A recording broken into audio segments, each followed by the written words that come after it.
Welcome to the Better Boards podcast series. Our mission at Better Boards is to provide proven solutions for creating more effective boards. Our evidence-based board evaluations and board development programs deliver tangible results. To fulfill our mission, we listen and give a voice to all who care about creating better boards. Every time you tune in, we'll help you to develop and reinvigorate your board know-how and practice with insights, data, and practical advice. All the views expressed in our podcast are the views of our podcast partners and not those of Better Boards. I'm delighted and honored that for this episode, Professor Amy Edmondson from Harvard Business School is joining us. Amy Edmondson is a Novartis Professor of Leadership and Management at the Harvard Business School, a chair established to support the study of human interaction that lead to the creation of successful enterprises that contribute to the betterment of society. Amy has been recognized by the biannual Thinkers 50 Global Ranking of Management Thinkers in 2011, 2013, 2015 and 2017 and was honored with a Talent Award in 2017. She studies teaming, psychological safety and leadership, and her articles have been published in numerous academic and management outlets. Amy's work on psychological safety has been groundbreaking and is the subject of this podcast.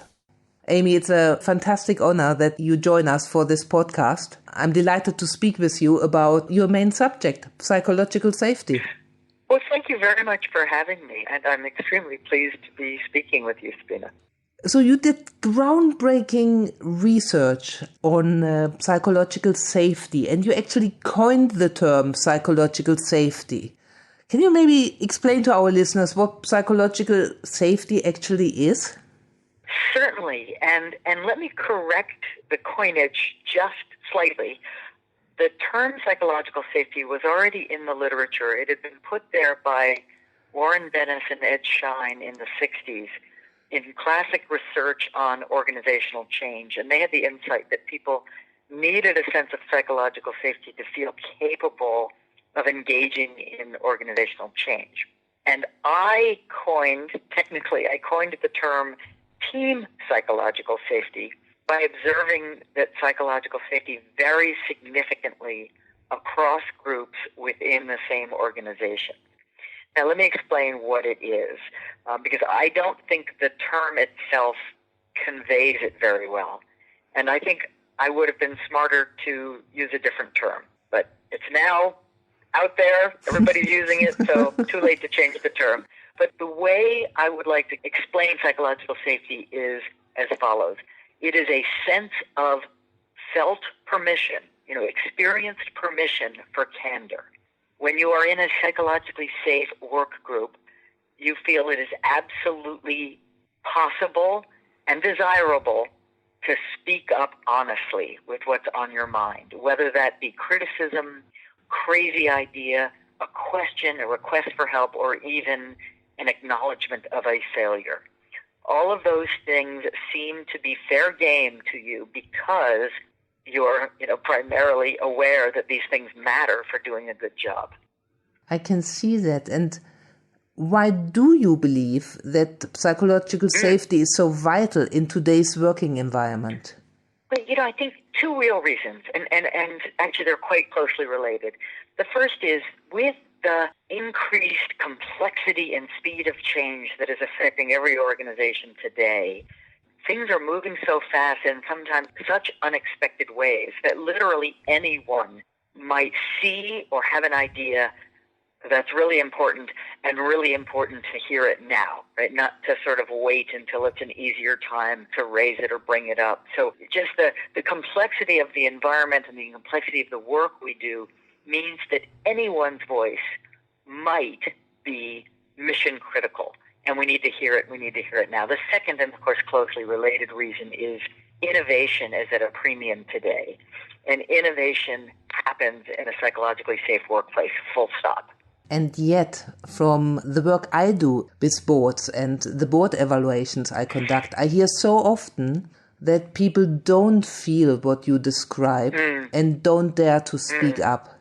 Can you talk a little bit? It actually matters so much in the boardroom. Mm-hmm. Certainly. Well, in the boardroom, at least theoretically, very important, very strategic decisions and reviews are being conducted. In other words, the stakes are high. The outcomes of decisions and conversations that happen in the boardroom may affect an organization for years into the future. So some of them are even irreversible, right? So the stakes are high. And when the stakes are higher, the requirement for candid voice is greater. So we can see theoretically why this matters so much. Now, I don't want everyone listening to feel a sense of embarrassment that they might not have that in place yet, because let's face it, that's the norm. But the norm, and I can explain why, but the norm is that people don't have psychological safety. In the absence of real effort to build it, it's often not there. And the primary reason why it's not there relates to our species. The human being is a creature who's quite aware of interpersonal risk. We very much care about what others think of us. We very much want to remain part of important in-groups. The membership in especially high-status groups is supremely valued by us. And we worry. We spontaneously worry. Now, most of what I'm just saying isn't necessarily conscious. It's not that you're sort of thinking, well, gee, if I spoke up now, I might get kicked out of this high-status group. Not at all. But just below conscious awareness, we are tiptoeing. We're watching our step. We're reading the tea leaves rather than being absolutely mission-focused, leading us to be willing to take the kinds of interpersonal risks we have to take to do excellent work. So it's normal for boards to have low psychological safety. It's optimal for them to have high psychological safety. It's funny because many people I talk to, I often talk to mid-level managers or even frontline employees, and their impression is, and it's wrong, but their impression is that the higher you go, the more confident you feel speaking up. It's just not true. In fact, in some organizations, it's quite profoundly not true. I won't go so far as to say it's the opposite, but I will say that the higher you go, the more the stakes are higher, the more you don't want to be kicked out of your perch. And so it's quite normal for boards to have a climate where people tiptoe. And absolutely, I can absolutely confirm this. This is what I'm seeing all the time in my work with board evaluations. So what can chairs actually do to overcome this? The first thing they need to do is name it. And when I say name it, I mean name the issue. I don't mean psychological safety. It doesn't matter to me whether people use that term or all. But name the reality, meaning call out early and often that we together face uncertainty and complexity. Whenever a group faces uncertainty and complexity, anybody's voice might have that hidden gem that makes all the difference. So you're describing reality. You're setting the frame, as it were, as a frame in which voices are a gift, not an intrusion, not an imposition. So you say, you sort of start and you frame the meeting, you frame the session as a problem-solving, strategic decision-making, strategic review session, whatever it is. And you remind people that what's at stake is the future of the company. And so that's the framing. The second thing any board chair can do, and I would argue must do, is ask good questions. And a good question is defined as follows. It focuses us on something that matters. So a good question would not be, hey, how's it going? A good question is, what are your thoughts about the product X launch?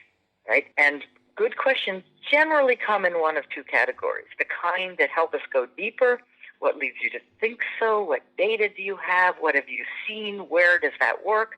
And then the kind that help us go broader. What are we missing? What other options might we consider? And who has a different view? Right? So those kinds of questions. Now, an additional, especially if you know that somebody might have done a fair amount of thought about something, or if you know that someone has particular subject matter expertise in something, use their name. So for instance, Sabina, can you give me your thoughts about board effectiveness? Now, when I do that, it becomes very awkward for you to remain silent. let's say the default state is silent. When I ask you a direct question, and especially when I use your name, you feel a tremendous obligation to speak up. And so instantly, by using that device of a good question, I've created space for your voice. I've created permission for your candor, best I can. And then finally, chairs have to do a very good job of responding in what I call a productive manner. And a productive manner is defined as fundamentally appreciative. And I don't have to like what you said, but I have to appreciate and respect that you said it.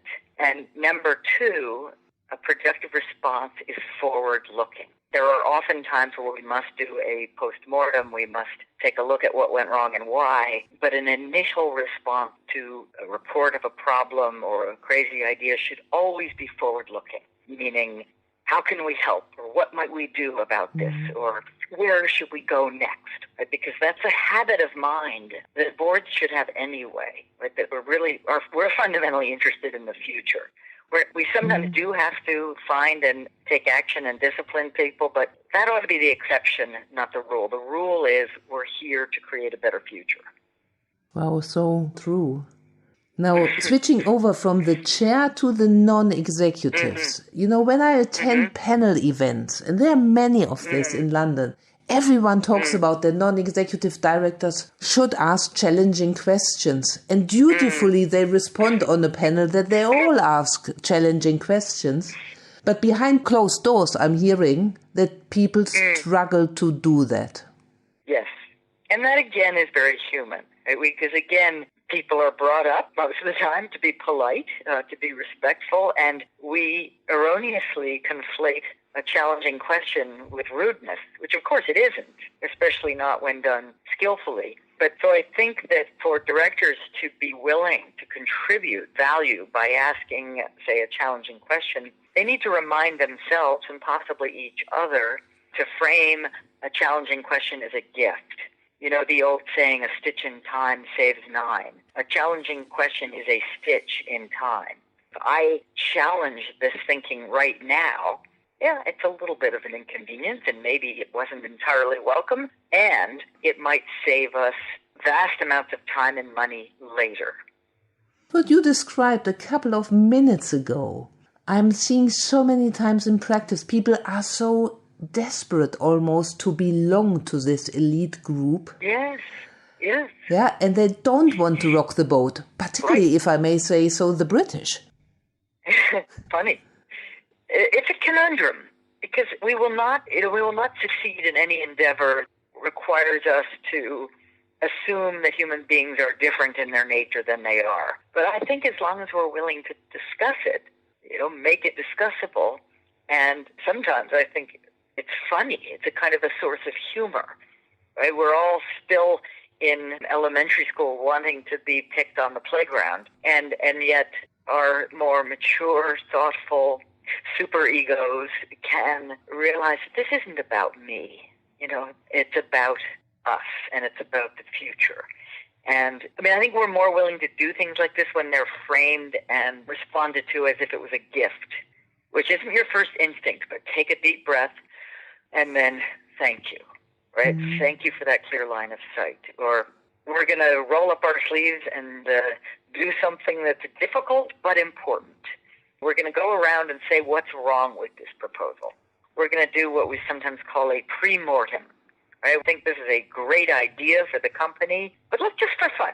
All right? Let's imagine it's 3 months from now or whatever the proper time frame, and this went desperately wrong. What might have been the source of that unlikely outcome? Face it, we don't believe that's a likely outcome, but just to warm up, just to practice. Let's be creative. What could we have missed? What are the assumptions we're making now that might be problematic? You can think of it, if you will, as a training exercise rather than as a real discussion, but just to kind of keep our brains and group processes flexible and vital. Let's try it. Make it an exercise, as it were. Brilliant. And how do boards find the space for it? Because quite often, they come together for dinner, the agendas are completely full. They rattle through the agenda. it sounds like that this Yes. takes space, time. Yes and no, right? It does take time, but it's rather than taking time, it's investing time, and that too is a reframe. I cannot tell you how many decisions I have studied that went badly wrong and cost the company between hundreds of thousands to hundreds of millions, and 15 more minutes of candid discussion could literally have avoided the error. So I think we err in an uncertain, complex world. It's simply not the case. We're not on linear time. It's not that a minute here is a minute there. So it's really a matter of good agendas, good process. Good process doesn't actually take longer than bad process. Beating around the bush is a huge time sink in many board discussions. Being direct can take less time. I'm not saying make sure every voice is heard on every issue, even if they have nothing to add. I'm saying let's make sure we haven't just fallen prey to groupthink, where people had something substantive to add, but it didn't get added because of those human foibles that we all have of wanting to be accepted or not wanting to slow the group down or what have you. So we've got to reframe that one as an investment in good process, good discussion. That's what we're paid for. Let's do it right. And if our listeners now think, wow, that makes all so much sense and it's exactly what's happening in our board, can we leave maybe 3 concrete action items so that they can get started to make their board a more psychologically safe place to be? Well, forgive me for this, but I will say read the book, The Fearless Organization, which came out earlier this year, because it's full of some tips, but more importantly, it's full of 2 full chapters of organizational failures that were preventable had people been more direct and candid.